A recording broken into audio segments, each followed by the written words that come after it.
April മാസ കൃഷികളെ പറ്റിയാണ്. ഇത് ആദ്യം തന്നെ പറയാൻ തന്നെ ഇത് കണ്ടോ, പയർ. ഒരു 20-ലധികം പയർ വെറൈറ്റി അതിന്റെ വിത്തുകള് നമ്മുടെ സാൻഡ്രം ഓൺലൈൻ സ്റ്റോറിൽ ലഭ്യമാണ്. 300-ലധികം വെറൈറ്റി പച്ചക്കറി വിത്തുകളും നമ്മുടെ സാൻഡ്രം ഓൺലൈൻ സ്റ്റോറിൽ ലഭ്യമാണ്. നിങ്ങൾക്ക് വേണമെന്നുണ്ടെങ്കിൽ വാട്സാപ്പിൽ മെസ്സേജ് ചെയ്ത് കാറ്റലോഗ് നോക്കി ഓർഡർ ചെയ്യണം കേട്ടോ. വെണ്ട ഈ സമയത്തും ഇതുവരെ കൃഷി ചെയ്തിട്ടില്ലാത്തവരാണെങ്കിൽ ഇപ്പൊ കൃഷി ചെയ്തോ, ഇപ്പൊ പറ്റിയ സമയമാണ്. മുളക്, പച്ചമുളക് സൈസ് ആണേലും ക്യാപ്സിക്കം, ബജി അങ്ങനെയുള്ള എല്ലാത്തരം മുളകുകളും കൃഷി ചെയ്യാൻ പറ്റുന്ന സമയമാണിപ്പം.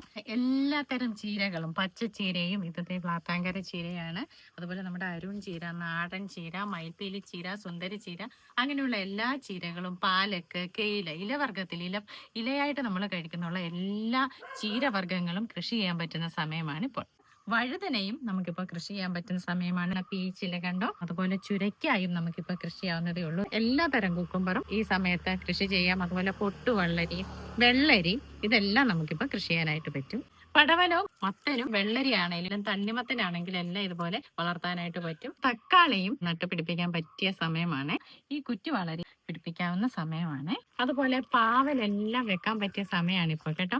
ഇഞ്ചി, മഞ്ഞള്, കാച്ചില്, ചേമ്പ് ഒക്കെ ഇപ്പൊ നമുക്ക് നടാൻ പറ്റിയ സമയമാണ്. ഫെബ്രുവരി മാർച്ച് മാസത്തിലായിരുന്നു ചേന നടേണ്ടിയിരുന്നത്. ആ സമയത്ത് നടാൻ പറ്റാത്തൊരു വിഷമിക്കണ്ട, ഇപ്പൊ നട്ടാലും മതി. ഇപ്പൊ വേനൽമഴ ലഭിച്ചത് കൊണ്ട് കപ്പയാണേലും നടാൻ പറ്റിയ സമയമാണ്.